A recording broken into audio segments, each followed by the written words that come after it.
بسم اللہ الرحمن الرحیم۔ آج کے ہمارے لیکچر میں دریائے سندھ کے مغربی معاون دریا، بحیرہ عرب میں گرنے والے بلوچستان کے دریا اور پاکستان کی نہریں شامل ہیں۔ وہ تمام دریا جو شمال کی طرف سے آتے ہیں، جس میں شیوک، شگر اور دریائے گلگت ہیں، یہ سارے دریائے سندھ میں جا کر ملتے ہیں۔ مشرق کی طرف سے دریائے کابل بہتا ہوا دریائے سندھ میں داخل ہوتا ہے، اور مغرب کی طرف سے کرم، ٹوچی، گومل، یہ تمام دریا دریائے سندھ میں جا کر گرتے ہیں۔ اس کے بعد ہے بحیرہ عرب میں گرنے والے بلوچستان کے دریا۔ بلوچستان کے دریاؤں میں دشت، گول، پرالی اور حب شمال سے جنوب کی طرف بہتے ہوئے بحیرہ عرب میں جاتے ہیں، اور یہاں بلوچستان کی سب سے بڑی جھیل جو ہے وہ ہامون مشخیل ہے۔ پاکستان کی نہروں کی اگر ہم بات کرتے ہیں تو جب برصغیر میں انگریزوں کی حکومت تھی تو انہوں نے یہاں آبپاشی کے لیے جو نہروں کا نظام بنایا وہ آج بھی دنیا کے بہترین نہری نظام میں شامل ہوتا ہے۔ اس میں پاکستان میں اس وقت ہمارے پاس 4 طرح کی یہاں پر نہریں موجود ہیں، جس میں سیلابی، دوامی، غیر دوامی اور رابطہ نہریں ہیں۔ پہلی سیلابی نہریں وہ نہریں جن میں سیلاب کے دنوں میں زیادہ پانی آتا ہے، تو یہ نہریں خود بخود جو ہیں وہ چلنے لگتی ہیں، یہ سیلابی نہریں کہلاتی ہیں۔ اس کے بعد ہے دوامی نہریں۔ یہ نہریں دریاؤں پر بند باندھ کر نکالی گئی ہیں اور یہ تقریباً سارا سال چلتی رہتی ہیں اور آبپاشی کے لیے پانی مہیا کرتی ہیں۔ غیر دوامی نہریں برسات کے موسم میں جب دریاؤں میں پانی بہت بڑھ جاتا ہے تو یہ نہریں جو ہیں چلتی ہیں اور خریف کی فصل کے لیے یہ پانی مہیا کرتی ہیں۔ یہ وہ واحد نہریں ہیں جن کو ششماہی نہریں یا 6 مہینوں والی نہریں کہا جاتا ہے۔ اس کے بعد ہے رابطہ نہریں۔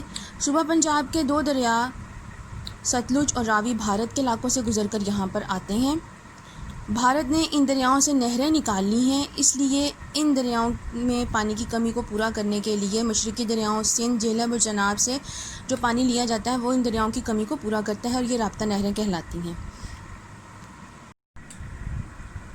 اس کے بعد ہمارا اگلا ٹاپک ہے جنگلات۔ پاکستان کی آب و ہوا میں خاصا فرق ہونے کی وجہ سے یہاں پر جو جنگلات پائے جاتے ہیں ان کی بھی مختلف اقسام ہیں۔ مثلاً شمالی علاقوں میں زیادہ بارشیں ہوتی ہیں، بلندی پر موجود ہوتے ہیں، تو یہاں پر سدا بہار جنگلات جو ہیں وہ موجود ہیں، اور یہ جنگلات اعلیٰ قسم کی لکڑی اور میوہ جات جو ہیں وہ مہیا کرتے ہیں۔ اس کے بعد ہے پہاڑی دامنی علاقوں کے جنگلات۔ یہاں پر جو جنگلات پائے جاتے ہیں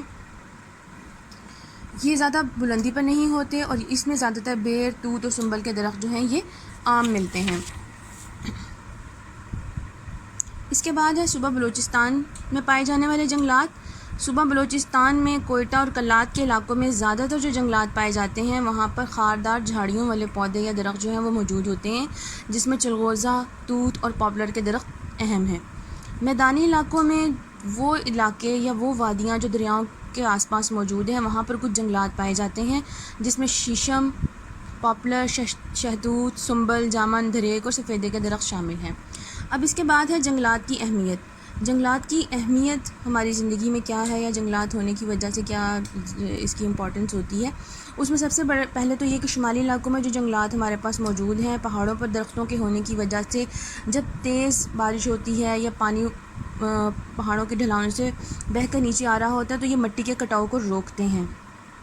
اس کے بعد یہ زیادہ سے زیادہ جتنے جنگلات ہوتے ہیں وہ کوئلے کی کمی کو پورا کرتے ہیں، فرنیچر اور دوسری اشیاء بنانے کے لیے جنگلات کی لکڑی جو ہے وہ کام آتی ہے، علاقے کی آب و ہوا کو یہ خوشگوار بناتے ہیں۔ خصوصاً یہ کچھ عرصے سے جو اسموک کی ایک کیفیت پیدا ہو رہی ہے، اسموک اور فوگ جو ہے مکس کر کے جو ایک اسموک کی ایک سچویشن پیدا ہو جاتی ہے، اس کو کم کرنے میں جو ہے جنگلات کافی معاون ثابت ہوتے ہیں۔ اس کے علاوہ کافی حد تک بارش برسانے میں یہ معاون ثابت ہوتے ہیں۔ اپنے ساتھ ساتھ جو ہے جنگلات کے نہ ہونے کی وجہ سے دریا جو ہے وہ بہت سی مٹی جو ہے وہ اپنے ساتھ بہا کر لے جاتے ہیں، جس سے ہمارے ڈیم اور مصنوعی جھیلیں بھر سکتی ہیں، ہمارے پن بجلی کے منصوبے تباہ ہو سکتے ہیں۔ اس لیے بھی جنگلات ہمارے لیے بہت اہم ہیں۔ جنگلات ہمارے لیے سیاحت کو فروغ دیتے ہیں، جانوروں پرندوں کے لیے بہت زیادہ اہم ہیں۔ اس کے علاوہ ہماری معیشت میں یہ اہم کردار ادا کرتے ہیں۔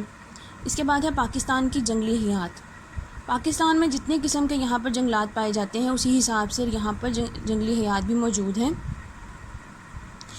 شمالی پہاڑی علاقوں میں جو بلند پہاڑیوں پر ہمارے پاس جنگلات موجود ہیں وہاں پر جنگلی بلیاں، ریچھ، بندر اس قسم کے جانور ہیں۔ جنوبی پنجاب کے علاقے میں زیادہ تر ہمارے پاس نیل گائے، جنگلی بلی، تیتر، سانپ، مور، یہ جانور ہمارے پاس یہاں پاکستان میں موجود ہیں۔ اس کے علاوہ کم بلند پہاڑی ڈھلانوں پر جو جنگلات موجود ہیں وہاں پر کالا ہرن، لومڑی، چیتا تیتر، چکور، یہ تمام جانور دیکھنے کو ملتے ہیں۔ سطح مرتفع پوٹھوہار کا جو علاقہ ہے وہاں پر بھی کئی جنگلی جانور موجود ہیں۔ پاکستان کا قومی پرندہ جو ہے وہ چکور اور پاکستان کا قومی جانور جو ہے وہ مارخور ہے۔ آپ کو لیکچر میں ویڈیو میں نے ساتھ ساتھ کچھ لائنز انڈر لائن کیے ہوئے جو ہے وہ دکھائی ہیں۔ ان تمام لائنز کی آپ نے آبجیکٹیو بنانی ہے۔ ہوم ورک کا پیج جو ہے وہ الگ سے آپ کو دے دیا گیا ہے، ہوم ورک کو وہاں سے دھیان سے دیکھیں۔ یہ تمام لائنز جو میں نے انڈر لائن کی ہیں ان کے آپ نے آبجیکٹیوز بنانے ہیں، اور یہ جو بلاکس میں آپ کے پاس انفارمیشن دی گئی ہے ان کے شارٹ کوسچنز آپ نے بنا کر لکھنے ہیں۔